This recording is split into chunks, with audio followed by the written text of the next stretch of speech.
মায়ের কাছে খাবার খেতে গেল। ওইদিকে সারথি রথ নিয়ে অযোধ্যার দিকে যাত্রা করলো। অযোধ্যায় গিয়ে রামচন্দ্রকে ডাকছে, প্রভু প্রভু, আমাদের যে সর্বনাশ হয়েছে। প্রভু, সর্বনাশ? কি সর্বনাশ হয়েছে বলো।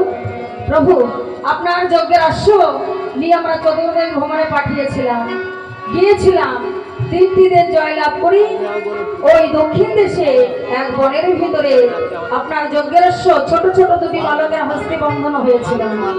তাই যুদ্ধে আমি ছিলাম, সেইখানে আপনার সকল ভাই যত সৈন্যগণ আছে সকলে গিয়েছিল সেই 2টি বালকের হস্তে, আর সবাই ধরা সহ্য হয়ে আছে। এ কথা শুনে রামচন্দ্র স্বর্ণ সিংহাসন